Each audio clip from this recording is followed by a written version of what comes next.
What? Oh my God, they got Carlos! They're coming.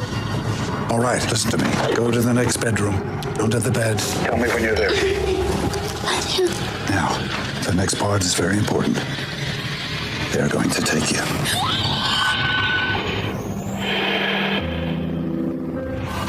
I don't know who you are. I don't know what you want. If you're looking for ransom, I can tell you I don't have money. But what I do have are a very particular set of skills. Skills I've acquired over a very long career.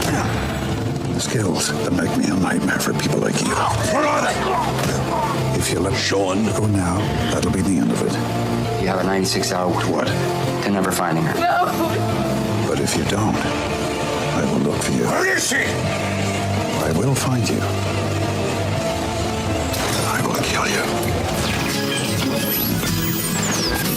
You acid around your Detroit around my face. It's gone. What are you doing? That is not paid for by them. That is paid for by the people of Detroit. You might be qualified, ML. I'm not qualified for this job. Let me tell you something. You want to go right now? Okay? You want to go right now? Hey kids, it's your old pal ML Elric coming to you this time without my Northern Irish lilt. And I'm pleased to report that my threats to Shawn's captors were persuasive because he was released unharmed, although it may seem very soon like he suffered some sort of head trauma because I'm not sure that he's going to be making complete sense. But he is back with us, the one, the only, Shawn Xavier Windsor. Thank you for being with us, Shawn. Hey, buddy. Hey, buddy. I just want to quote him right before we started. I don't know how much I can bring y'all today. Like, oh, great. Yeah. Great energy level. Shawn is like cold fusion. Before the show, we put some water in a styrofoam cup, and there's unlimited energy, and then the green light goes on, and we can't replicate it. It's a feat that defies physics. I don't know that there was much energy before the green light went on either today. That's my point, yeah. And of course, he continues to be a shameless self-promoter. And Mark Fellhauer, who's always here, he's sort of like, no energy. The tax man. No, Mark's missed a few shows. Oh, thanks for selling him out. Jeez, nice throwing me under the bus. No, Shawn, I mean, it's okay, Shawn just came to dime out Mark. No, I just remember what it felt like when it was just me and Mike. It was, Nice? It was very nice, actually. Oh, okay, great. Oh, wow. Romantic. Well, all right. It's always nice to have Joe in control because he's got a strong, steady hand. We did have a capitalism disagreement before the show, though. So you do have something to bring today, I'll tell you that much, with the topic. Well, capitalism is a perfect segue into our guest, which is Mr. J.C. Reindl of the Detroit Free Press, one of our outstanding colleagues who has been trying to make sense out of what's going on with the Hudson site, with the District Detroit, with billionaires asking peasants for millions to help make their dreams come true, which, if they came true, might be worth the investment, but they somehow never quite seem to get there. So JC's going to answer some questions for us after posting a story this morning that has a really simple title, and one that I think we're going to appreciate is more details emerge for $1.5 billion District Detroit build-out and incentives. And even with the new details, we still have some questions. So we're going to get to JC in just a minute. But first, we want to thank the people who make this show possible and who make it possible for you to have some dreams of building something special. Perhaps it's a new home. Perhaps it's refinancing your home. That would be David Hall of Hall Financial. Or Luke Nowacki of Pinnacle Wealth Strategies, who can help you build a financial strategy so that when it's time for you to retire, you can do so with confidence and comfort and know that, yeah, you may not be building downtown and begging for massive tax incentives, but you can support yourself like a regular person instead of like a billionaire who somehow can't quite seem to balance the books. I don't know. I seem to think they have a lot of accountants there. You're always dividing. By the way, that was nice, though. Did you write that, or is this off the top of your head? What's that? Everything you just said. It's from the heart, Shawn. Is it from the heart? It's from the heart. Really, that was touching. It's a thing. I think Way to came undermine it. right through that one ventricle. It's a little constricted. But if you're watching the show, you'll see JC joining us on YouTube or on Facebook. We love it when you subscribe to our YouTube channel, which is ML Soul of Detroit. You can post comments. You can sign up for alerts so you always know when we go live, because it is a bit of a wild card there. And you can also post comments to Facebook, where we'll try and get to them as we can throughout the show.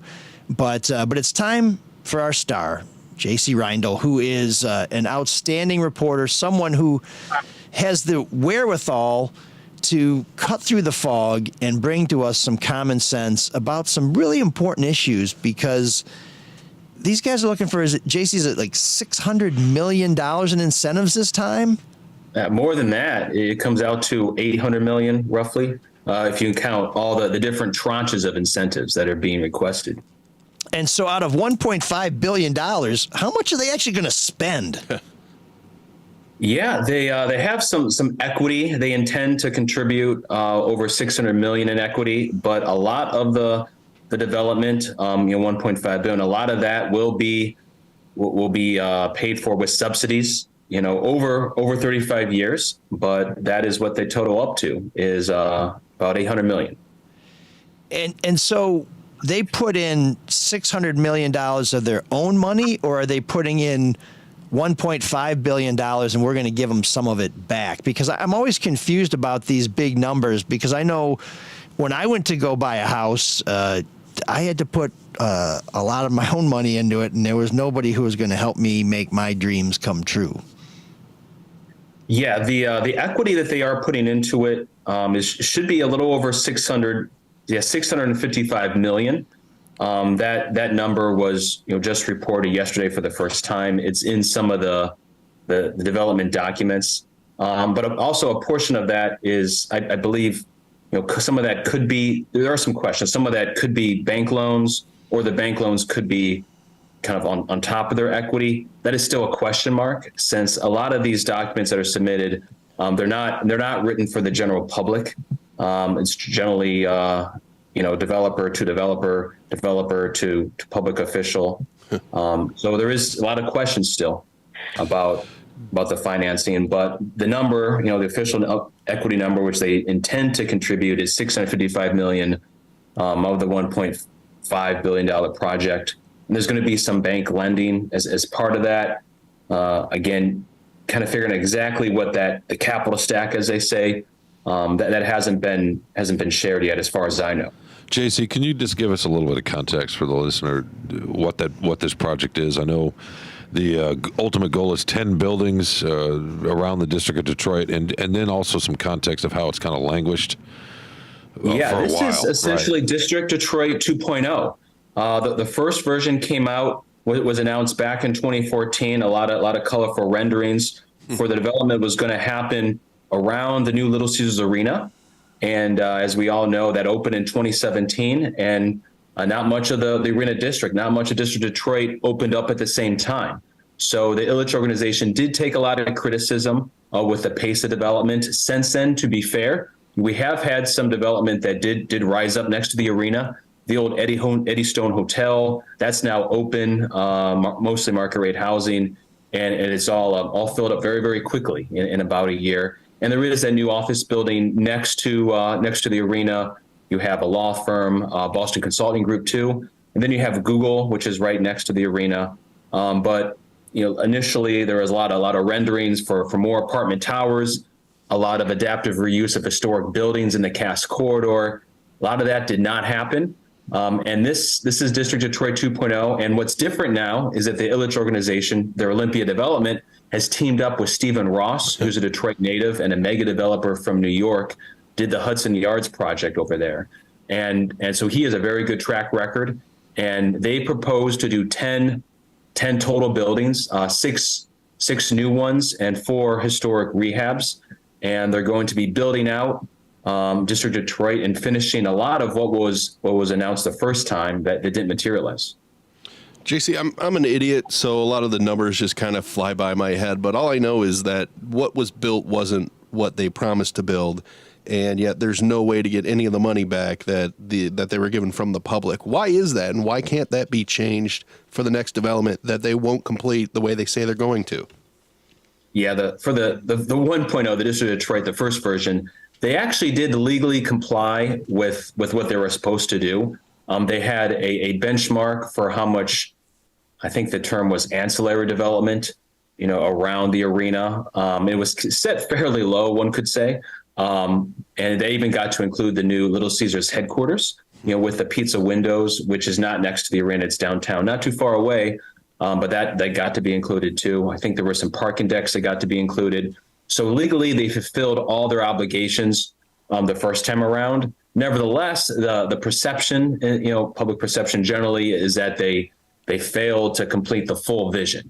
And so this time around, and also to go back the first time, they did get a lot of public financing for the arena, and so now they are seeking some more this time.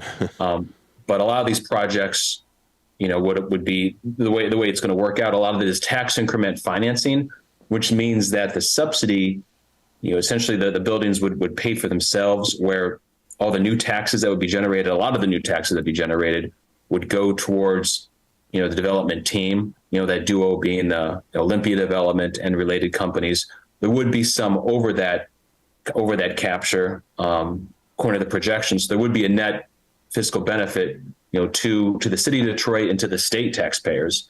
But it's not like they're going to be writing a big check to the developers, or they get a lot of cash. They do get some cash. There was a deal with the DDA where they are reimbursed $25 million for making some infrastructure improvements, and they have a $24 million 1% interest loan, which is nice. That's to help make some of the housing more affordable. Yeah. But a lot of the bulk of the subsidies is not like a welfare check, corporate welfare check, but it is tax increment financing, which is complex, but essentially works out to be that, this is money that, no one would be getting anyway unless the developments were finished. Well, a lot of it's based on, too, these projections, as you mentioned, that are, going to be bringing in a bigger tax base and better paying jobs. But show me one. Well, don't show me one, because you probably do have one.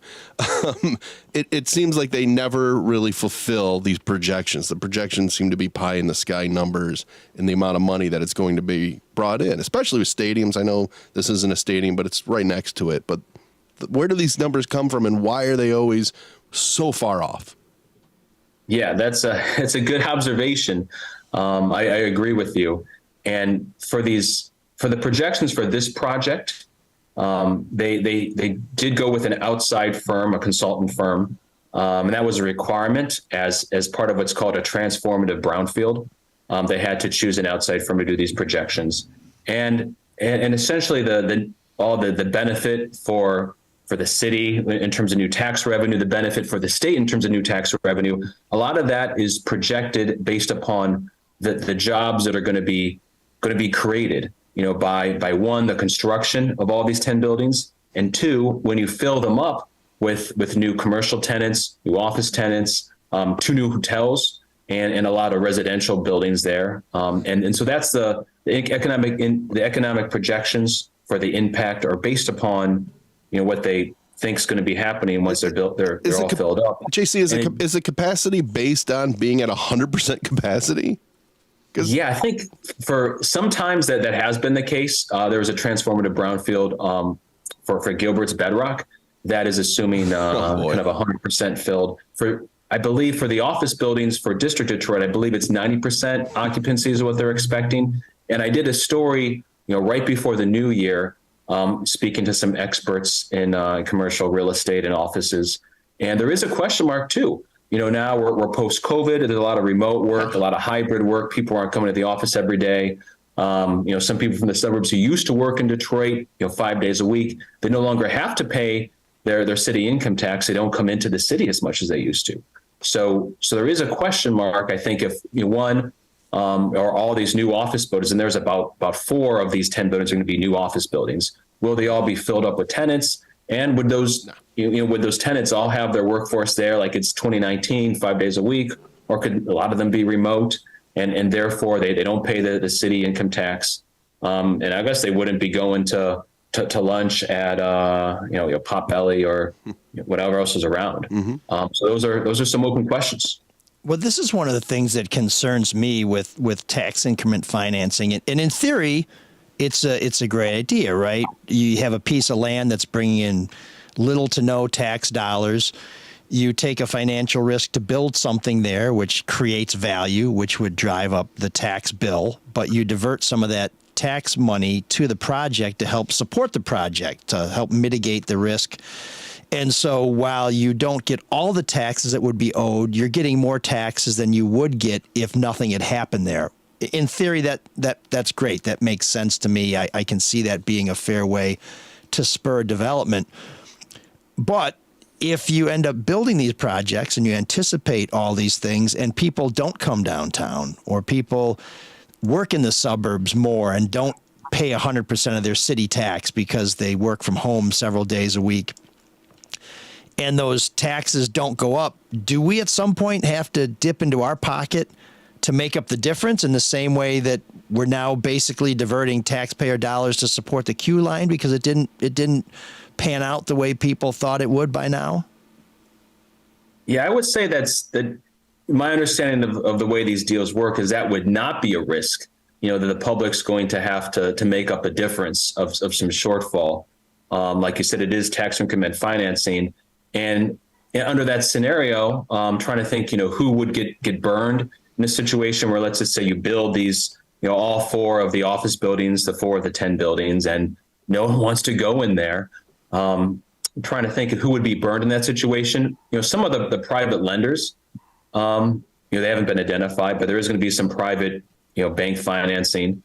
They would probably be suffering.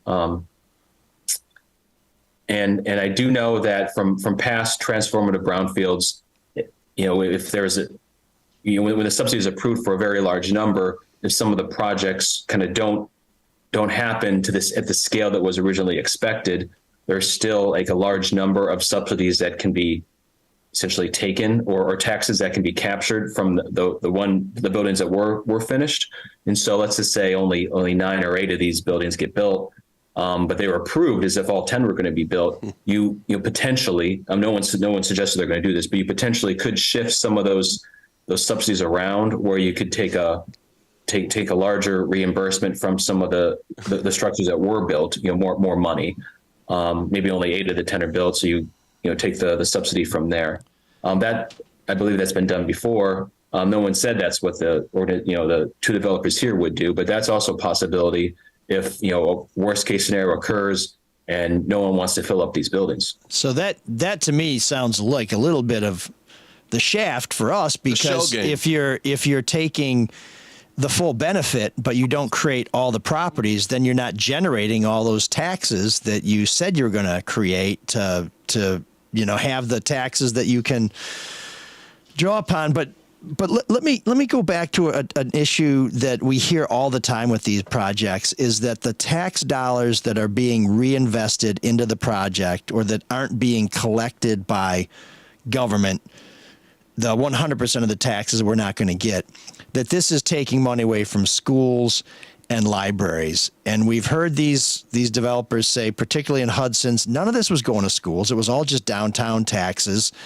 We've heard this over LCA. I imagine we're going to hear this in this project. Will any money that would be going to schools and libraries not be realized because of this plan? Yeah, the way I understand it, that would not happen. The schools would not be affected. One, because the DDA district, Downtown Development Authority, their district includes the arena, and so that all that tax collection would be going to them anyway, like you said, not the schools.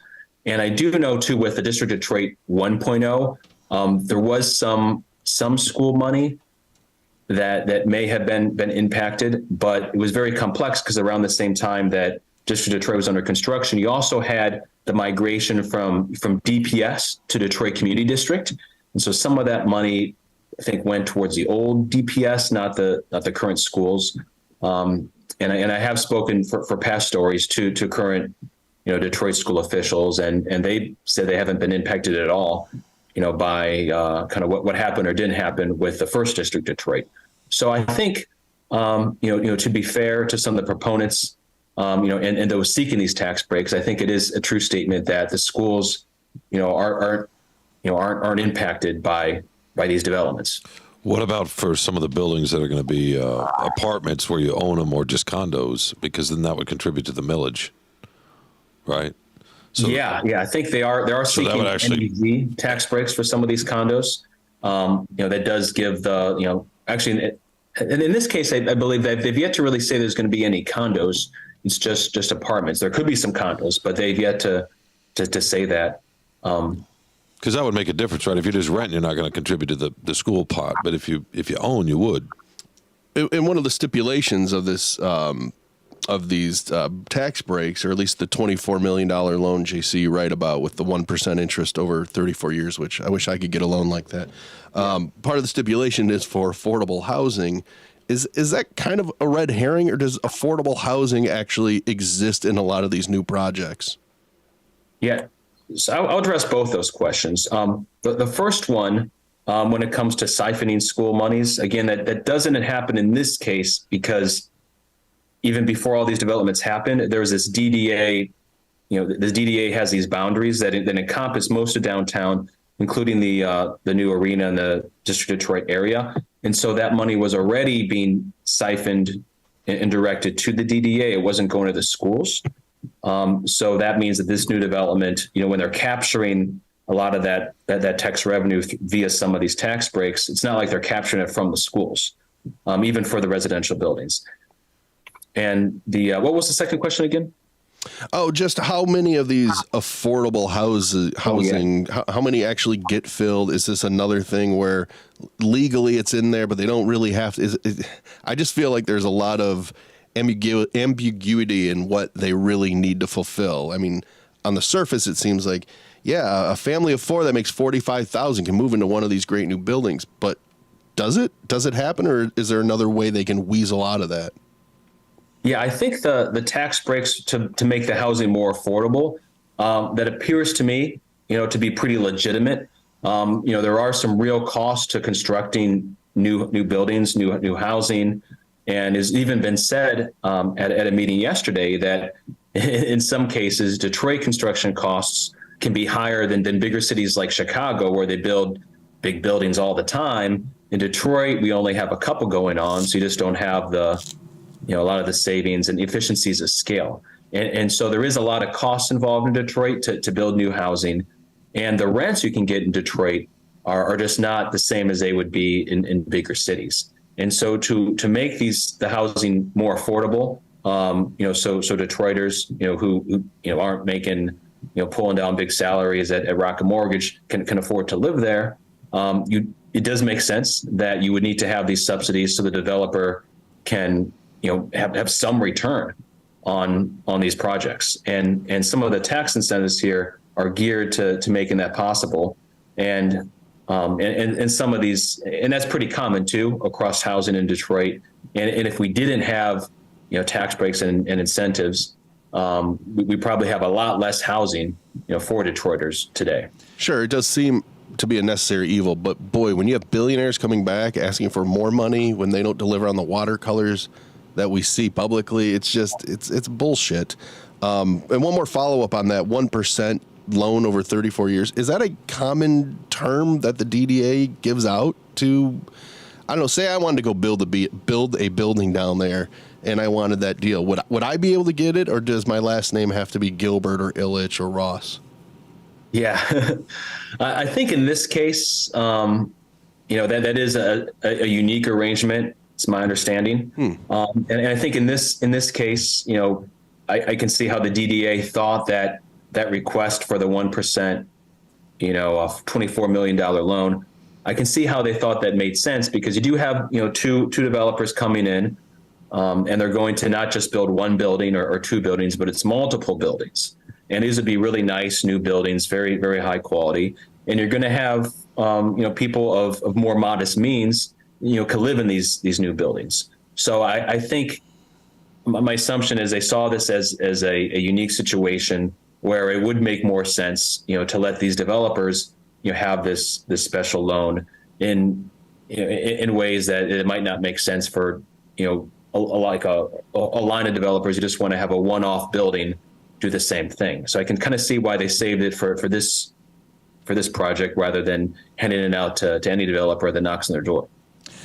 Well, it does make sense that if we've decided as a society, and I don't know we've really had this conversation, that Detroit's comeback should not just be reserved for the people who can afford top dollar places. That if we want people downtown not just to be new Detroiters who make six-figure incomes, that we have to make some space for people who may work in some of the buildings, not as an executive, but as someone who may be cleaning the buildings, that the developer, the owner, is sacrificing potential income. So I understand a subsidy in that case because we think there's a higher purpose, and I'm going to buy into that conversation. Incentives and subsidies. I mean, yeah, there's a reason they exist to incentivize them to do something. But at this level, it just stinks. Sorry, Emma. No, it's okay. The real question I have is how do they decide which low-income folks qualify? Is it somebody whose brother's on a commission or whose mom sits in a council seat or whatever? So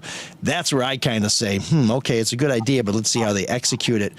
But of all the numbers that fly around in JC's story, and there are a lot of them, yeah. and he does a real good job of laying them out and breaking them down because there are a lot of different pots they're looking to pull money from or to recapture money from.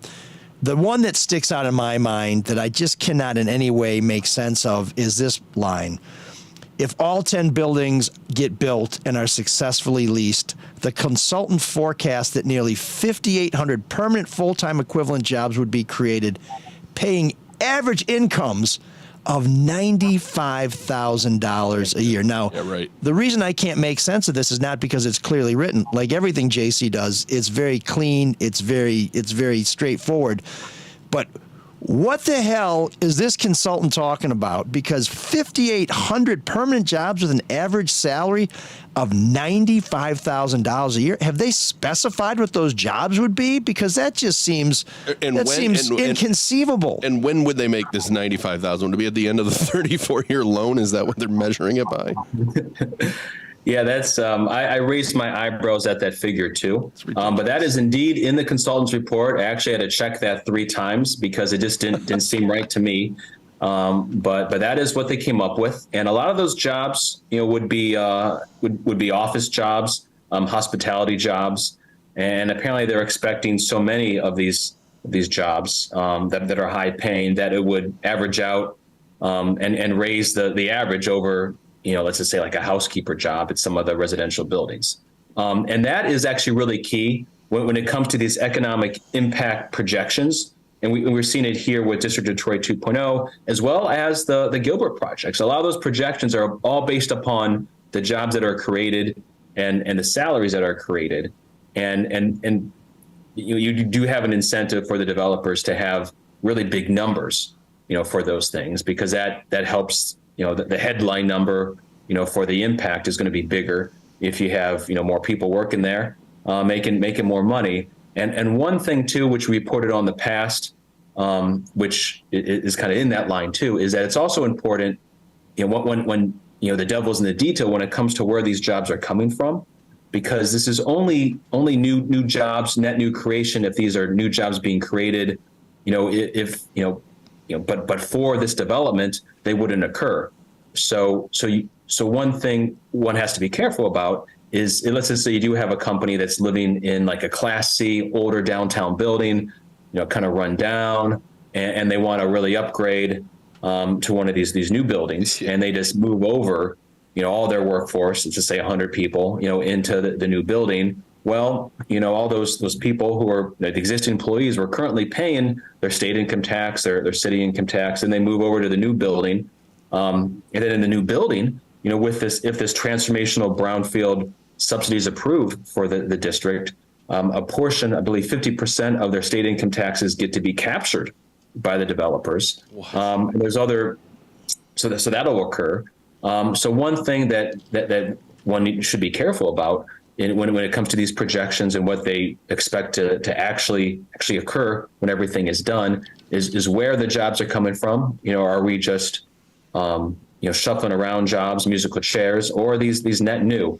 And Stephen Ross's his related companies, they do have a very big Rolodex. A lot of companies around the country are already their tenants, especially in New York, and they say that there has been some interest in coming into Detroit, by some new companies, as well as some existing ones that might upgrade, come into the new buildings, possibly expand. So it is still an open question, whether they could make those projections. It's not completely BS, but a lot of things have to work out perfectly for those numbers to come true. JC, one thing that you and I can't get to the bottom of, no matter how hard we try, because we just don't have access to the raw information, is these previous promises, whether they were kept. Was there a shell game where someone who was already in a building moved to another building? The city should be able to compile, or the state should be able to compile some of this information by looking at income tax data, where people file their taxes, where they're working, that sort of thing. Is there anybody from the city or anywhere else who's saying, okay, in the last deal, you said you were going to create 2,000 jobs that pay an average of $75,000 a year or whatever it might be? Is there anybody going back and looking at that and saying, well, based on what you promised us, based on what we can see from our tax data, that you kept that promise? Because I know projections, some of it is dependent on, do we have another pandemic? Who knows what's going to happen? But in terms of what you promised before and where we are today, there should be raw data that can be analyzed to say, you said we would have 10,000 more jobs in this square footage or mileage or whatever that pay this and thus and so. We can actually break that down. Is anybody doing that? Is anybody being asked to do that? Yeah, that's a very good question. And I've not heard of anyone that has been asked or has done that. I believe that would require someone who's in government, who has access to all that data, because just, your average person, even reporters, don't have access to tax data. You'd have to really do some research, and you'd have to have an incentive, to be watchdogging these projects. It's going to require some work going back. And again, this isn't publicly available information out there. I've yet to hear of anyone doing that. Well, I think I'm going to maybe in the Free Press ask if anybody's going to do that or why they aren't doing that, because politicians love ribbon cuttings. They love hanging out with rich people who can make campaign contributions. They love being at the press conferences. They love wearing those helmets and then getting this fancy silver shovel out there and digging dirt. And it's always the same ones. Yeah, and where is the friggin' accountability? Where are people saying, well, if we're going to do another deal for you, how did you do on the last one? I just don't think there's incentive for politicians to do that, and I think we need to apply some of that pressure ourselves. And frankly, one of the things that I talked about when I was running for city council is clawback. When are we going to say, hey, folks, you said you'd have this done in 5 years. You didn't get it done. Maybe we need to change the deal. Or using the example that you cited, we're going to capture this much in taxes. We didn't do 10 billings, but we did 8, but we'd still like to have the full capture. Why isn't somebody saying, well, if you only did 8, how about we give you 80% of what we told you we were going to give you? Do you hear anything in these conversations, or are these developers ever saying, hey, if we don't hit our mark, we'll make it up to you?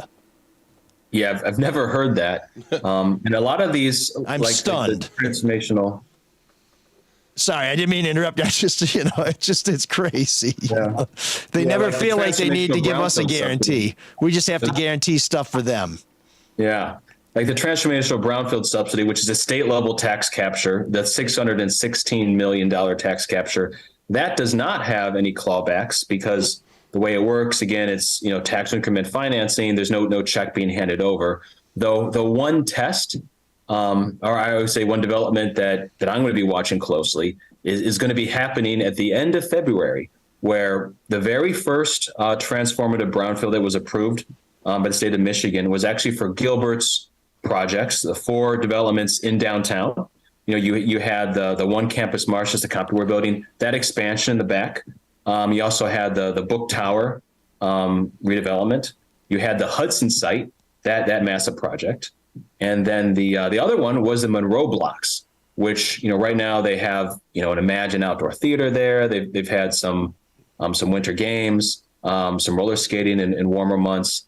And that project was actually supposed to be a massive, that site was supposed to be a massive office complex with some housing. And that hasn't happened. Again, to be fair, that was proposed, long before COVID. Back when there really was a time in Detroit not long ago where we had run out of Class A office space. There was a lot of demand for, apparently we heard there was a lot of demand for more tenants to come to Detroit. And Detroit had trouble luring in any big, high profile national tenants because we needed to kind of have a lot of space available for them to move to. So there was a strong argument to building a lot of new office space, in 17, 18, 19. Then COVID hit. And so in late February, the DDA has asked Bedrock to present a revised plan for what they're going to do at Monroe blocks. That was supposed to be done at the end of last year, according to the original timeline. Massive office complex, very large residential, all finished last year. Obviously, nothing's happened, and so I'm really curious to see what does happen when you have an example of a big project as one of these transformative brownfields that doesn't occur. Maybe they could still finish it. It's a lot of these projects take years to finish. Maybe we'll completely rebound from COVID. Maybe less remote work. Maybe we'll lure a lot of new national tenants to Detroit. But one does wonder if there's going to be a need to build some of these projects, especially with Illich and Ross building their new office buildings. Are the Monroe blocks going to get done or not? So I'm going to be watching to see what happens at the end of February to see if there is any clawback or what does happen with that.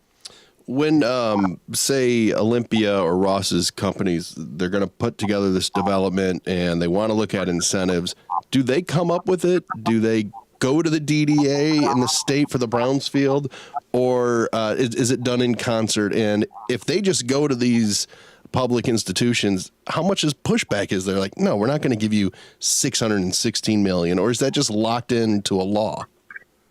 Yeah, right now for the District of Detroit build out, there is, for the transformative brownfield, the biggest tranche of the subsidies. There actually is a very set process, and there's you could say there's three pegs to it. The first peg is you have a local brownfield advisory board that takes a vote on it. And they're going to do that February 8th, I believe, or they could. Or that's the next meeting. And then after that, let's just say they approve it, it goes towards city council. And so they can have a lot of discussion, and they would vote it yay or nay. And if they approve it, it then goes to the Michigan Strategic Fund, which is a quasi-governmental development group up in Lansing Association. And they approve almost everything that comes before them. But I would say from the public's perspective, it really comes up to council, what they're going to do, if they're going to be okay with this $616 million brownfield. Well, thank God we have counsel there to make the right call, because right. JC and Dan Alfana and I wrote a story last year about how council was recommending this. Two council members were recommending a big tax abatement for Gilbert. Turns out most of the members on council were getting money from Gilbert's significant campaign contributions from a PAC controlled by Gilbert. Right after our story came out, they delayed their vote. They spent a month trying to learn more about this major project, which if they were ready to vote on it, why did they need to spend another month learning about it? And in the end, council did approve it, but the two council members who had recommended approval ended up voting against a deal that had been made a lot better because the Free Press shed some light on this, and Gilbert and his associates said, we better make this deal sweeter if we're going to get this through city council. So it really seems like whatever they ask for, they're going to get.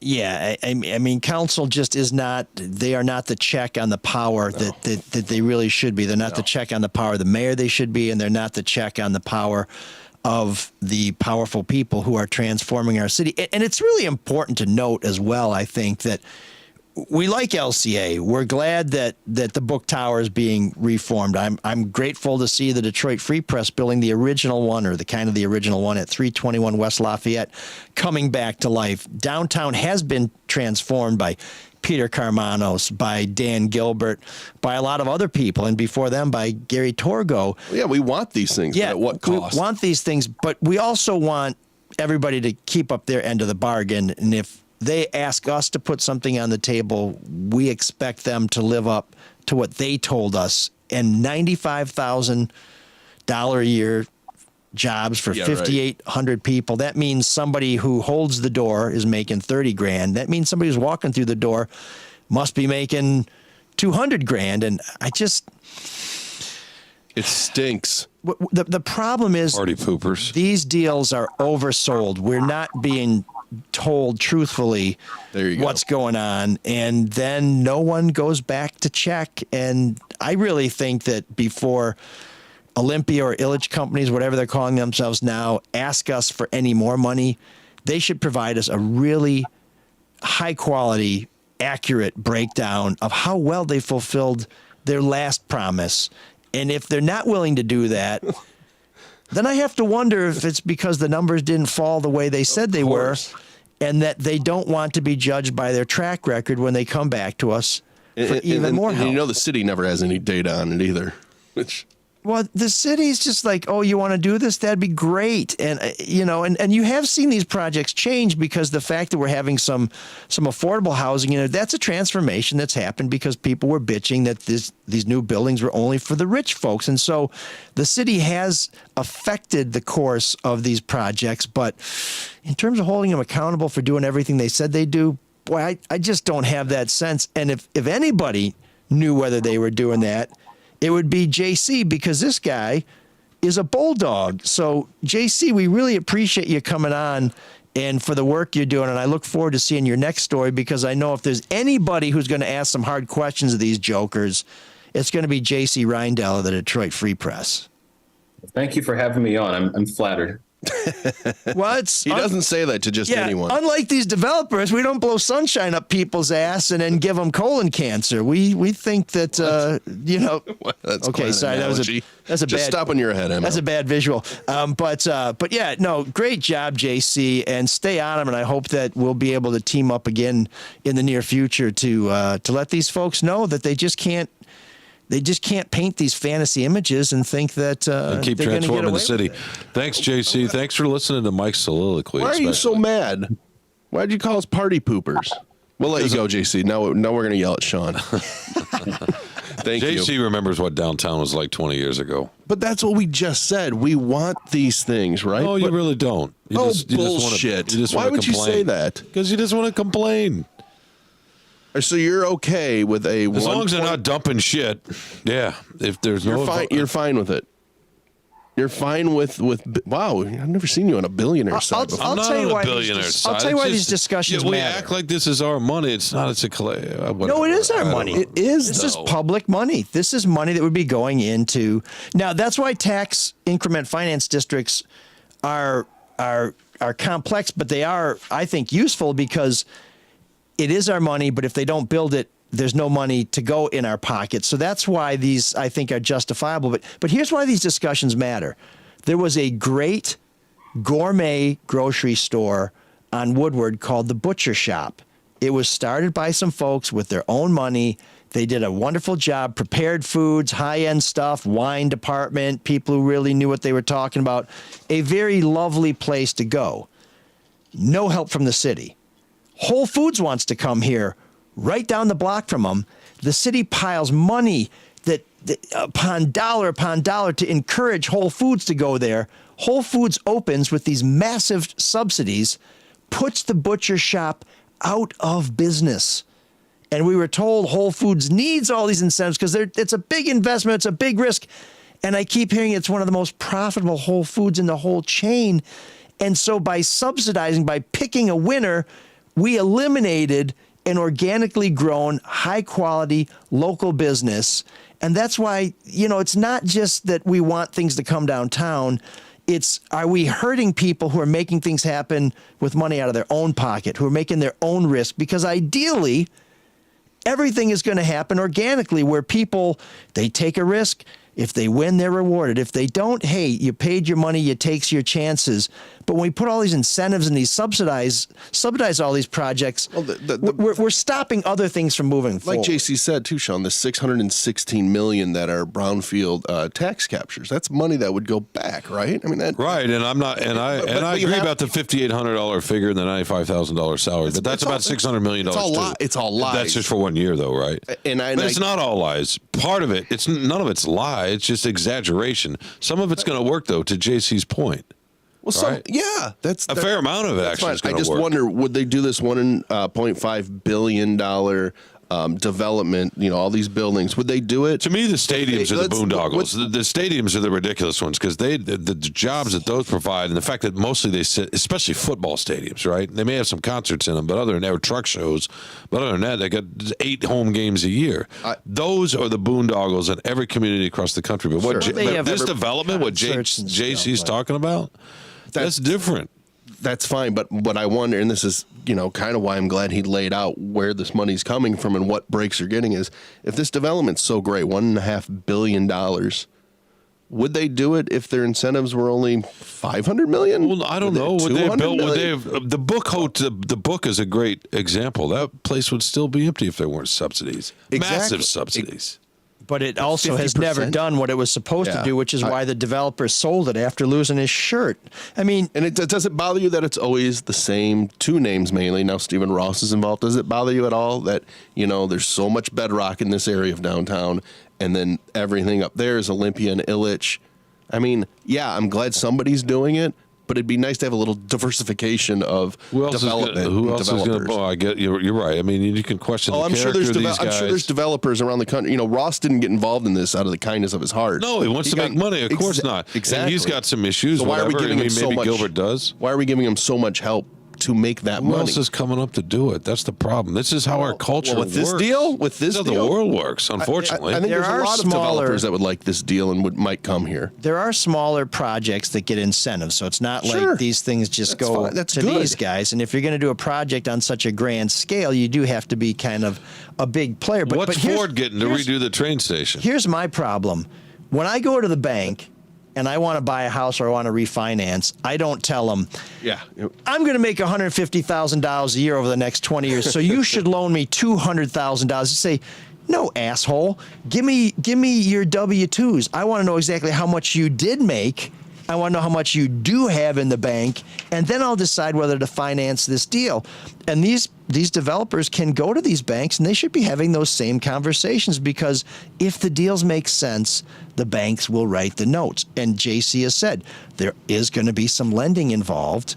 And maybe to hit the certain numbers, the bank needs us. They're not going to write those notes without the subsidies. That's the thing. I mean, that's the issue at here. this scale. Think about it this way. Well, when you're laying out pie in the sky, 5,800 jobs paying an average of $95,000 a year, somebody needs to say, whoa, back that up. But what if it's half that?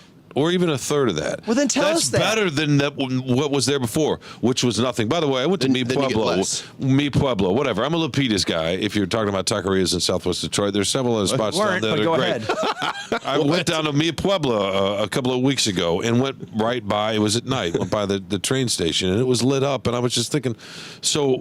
Yes, there's a. What does that mean to the folks in Corktown and the neighborhoods that are just south and just west of there? What does that mean to see that building with lights? No, development. And life at some point, the psychological part of that. And that's what's unique and different about Detroit. JC was talking about Chicago, or he didn't specifically say New York. Well, I guess Ross and his project in New York, but Detroit's different. Well, I'll tell you what it means to a lot of people over there. We got to sell our soul a little bit, right? It means gentrification. It means I'm going to be forced out of my home. That's a different issue. No, I agree. No, but that's a big thing. With the train station, when those high salaries come there's going to be a lot of landlords who say, it's my turn to cash in, raising the rents, driving people out of that neighborhood who've been there for a long time. And so when these things happen, there are people in Corktown, there are people in Mexican Town who are sitting here saying, this is bad. This is going to change what life is like in my neighborhood. I'm going to be forced out. I'm going to, I can't afford to go to the corner store because now it's a high-end coffee shop. I mean, development. It's so. Last night, I emceed this event for the human trafficking, which we talked about last week on the show. Beautiful documentary. Hopefully, it'll come to Detroit. But one of the things, a great episode. One of the things they talked about was that as they're keeping people in the village and educating them and helping them get higher paying jobs, they're losing skills, native skills like weaving and building these instruments. And the people who are trying to improve life for people in the village also recognize that as they do that, they are changing the culture and they are losing some of the things that make these villages distinctive. And they don't know how to balance that out. But it's one of these things where, you know, when it's the law of unintended consequences, when you do something, something else happens, and it may not be what you wanted and it may not be what you like. And, you know, there are people who live near these places where we love going to this show or this restaurant or whatever who are getting pushed out. You know, I mean, it's... And that's an issue, and that's an issue in every city in this country. Right? Well, then There's if you're no going to disrupt question. a community, don't lie to me or pretend that you're going to turn everybody who works there into a millionaire. Tell me what's really going to happen so I can evaluate the deal. So now you're exaggerating. I don't think anybody's merits. promising a millionaire. Yeah, for the purposes of this conversation, I engage in some hyperbole, but my hyperbole is on a friggin' podcast, not because I expect somebody to give me $600 million in incentives. There's a big difference. Yeah. And what are you going to get for that $600 million? That's the question. And only JC has the answer to that. I defer to JC on that. JC is just glad that he doesn't have to roll around in the dirt with these intellectual sows. Oh, there's nothing intellectual about me. Again, the stadiums, the ballparks, all that, that's just... Taylor asked a great question. Just horse shit. Did Dan Gilbert ever build that MLS stadium on the jail site? Total bait and switch. Yeah, I mean, that's Such horse shit. That's the other thing is, you know, when we see these things, again, that was a mirage that faded so quickly. It made you wonder. But we like those shiny objects, right? Well, there was a couple of seconds there where... Every politician wants their picture taken in front of the rendering. Well, that may be true, too, but there was a couple of seconds there where soccer was the thing, right? And everybody wanted in on it. No, soccer still is a thing. In fact, the MLS, not the Premier League, which is what Mark cares about. Well, no, I care about it all. I would love, and I love DCFC, but I wouldn't mind an MLS team in this city, and they really kind of hurt the chance that could happen. Well, first they went, okay, we got this beautiful rendering. Then they get now we want to do it at Ford Field. It's like, wow, you changed venues really quickly, and I still remember when the Maroons were being threatened with the demolition of Michigan Central Depot, which is a building that I love, but really had been left abandoned so long that something should have been done to it. And so they came up with this plan where we're going to turn it into a international intermodal hub. And they had these renderings at City Council, and City Council was threatening, we are going to make you tear that down, or we're going to tear it down and send you the bill. And then it doesn't work. It's like you write the lead. Let me just finish this. Let me finish this. So they put these renderings out, and City Council said, oh, you're doing something, so we'll back down. They never did anything. It was just to divert, to dodge, to delay. It happens all the time. And it shouldn't. Why shouldn't it? It's like you starting a column and writing two sentences you hate and then you scratch out. It's just on a much grander scale. Yeah, but at some point I filed a column. Human error and human ambition all kind of mixed together. Human frailty, human failure. That's what it is. It's all mixed together. You spurt and you sput and you go forward a little bit and then you go way back. That's been the story for 50 years for this city. I want $50 million in for the DDA to build something. Here's the story of this city. People promise pie in the sky and not even giving us crumbs. No, but then some That's do. That's got to stop. But then some do. At what cost? Right? Things get built, but just be real with us. And if you can't fulfill your promises, there's nothing wrong with saying, hey, we had a pandemic. Hey, we had trouble with bank financing. Hey, there was a recession. Hey, people don't want to move downtown anymore because it turns out the rents were higher than they could afford. Just tell us that. But don't paint some beautiful picture, which is bullshit, and then come back with another beautiful picture and say, we're the guys who, because you're not the guys. It does say something when private financing is a little harder to get than the public financing, don't you think? Well, you're not going to get the private without the public subsidies, Yeah, right? because they know it's not that great of a project, maybe. Right, because of the circumstances of where we're starting from. So it's going to be different. Well, we understand And that there's going to be risk, and a lot of it's not going to work. we understand. Well, you know, $800 million yeah, in subsidies. One way that risk becomes 800, reality It's is not- when you make unrealistic To projections. JC's point, they're not cutting them a check, right? No, There but was they nothing to start. the Mike 616 made the they- best point of the day. There's nothing to start with. You're starting with nothing, so anything is a gain. Well, they are cutting a check. The DDA, I think JC's column said $24 million for infrastructure things. But how do you define that? What's going to be defined as that? I don't know. Maybe that's in the fine print. So that is cash. They or get the it's tax just recapture, or which it's is just dirt, Yeah, but it's dirt in a prime. and maybe lo- some pheasants. But it's dirt. And in I a, know that's a hipster thing to do in the city to go out and hunt them. what? these buildings are going to be empty Hipsters are too. hunting pheasants. Well, they were for a while. I never heard that. But anyway, Well, and they're delicious too. I mean, if we're being real. if we're talking about I'm trying Mexican to deflect restaurants, because that's a but good Our deflection. former colleague Diane Weiss made a documentary, right, about the pheasants of It's a Detroit. great deflection. We used to have pheasants in my neighborhood. We don't anymore. It's still a nice neighborhood, but I don't know. But anyway, the point is, though. What and was your this point? This is really important. Is this land downtown, because of the development, is now prime real estate, and maybe somebody has a project that's worthy of considering, and they should be able to compete with it without saying, "I need $600 million."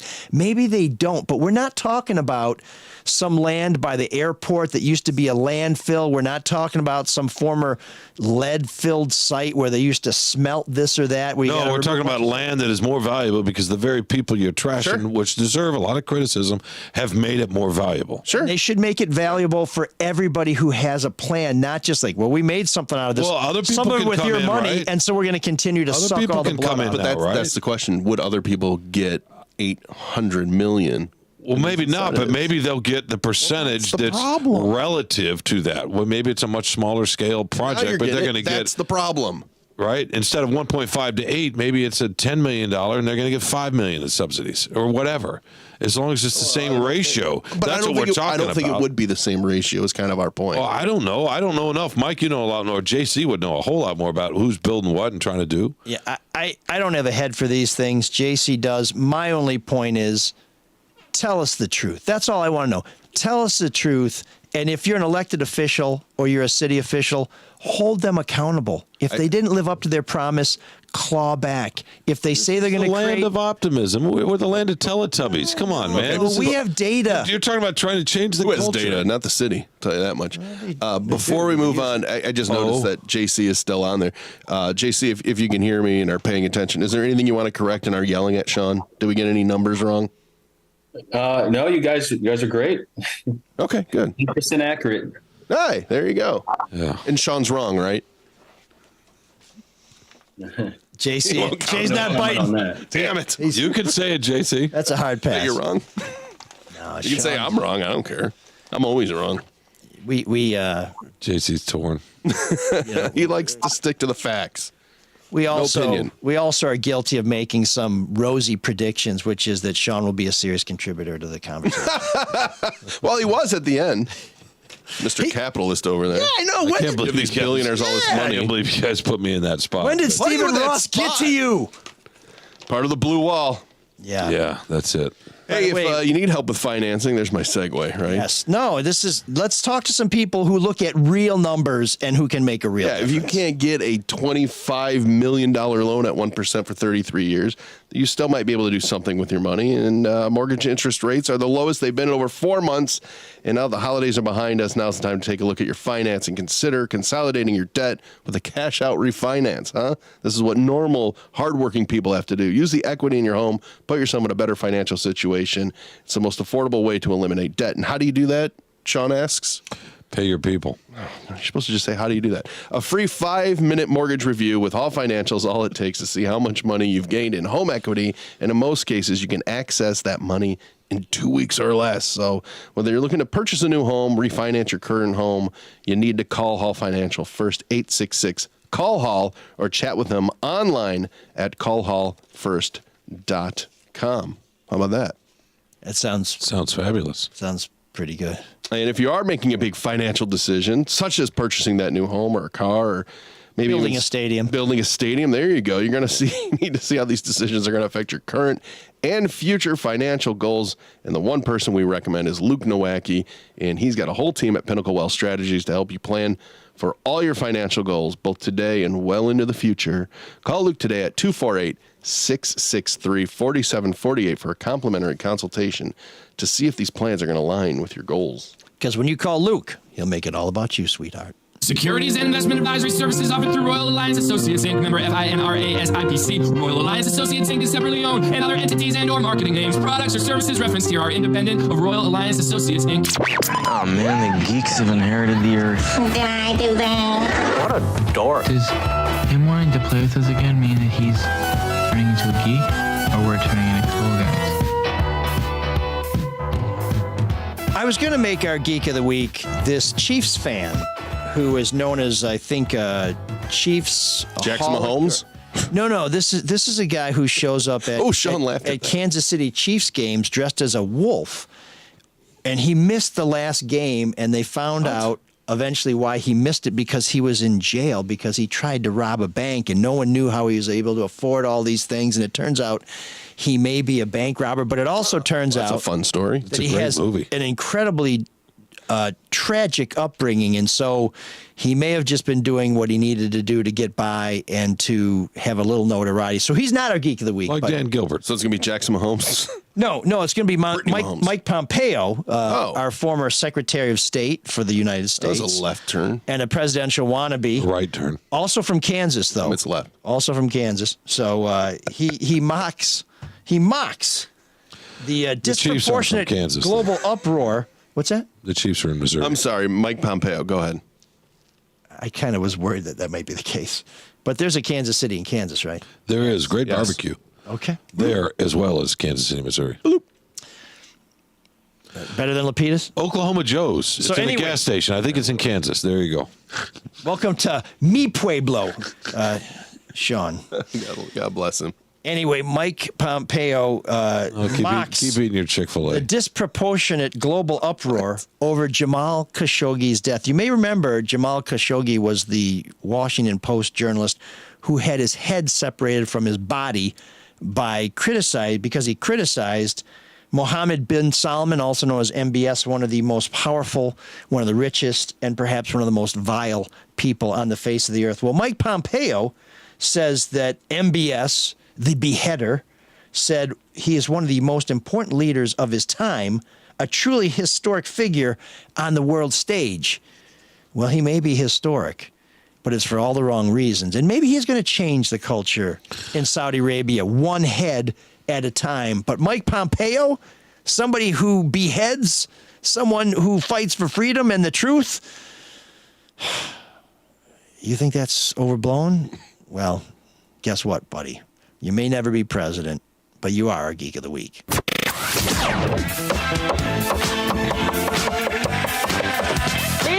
There's an all-night party in room 7609.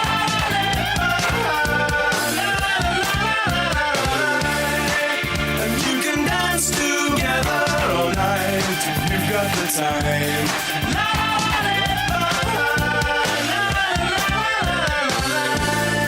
I can't believe you made me take the side of the billionaires. We didn't make you do anything. We made you do That's unbelievable. anything. Pro gentrification. So we can have I'm not pro gentrification. So Yeah, we you can, are. So we can have a little bit of tension in here. No, that was an act? That was not Unbelievable. contrived. You were playing pretend? No. I just care about different things. I want people to get paid. I don't want companies dumping sludge. And I don't want companies making products that they know are going to come harm because it's cheaper just to pay out in court.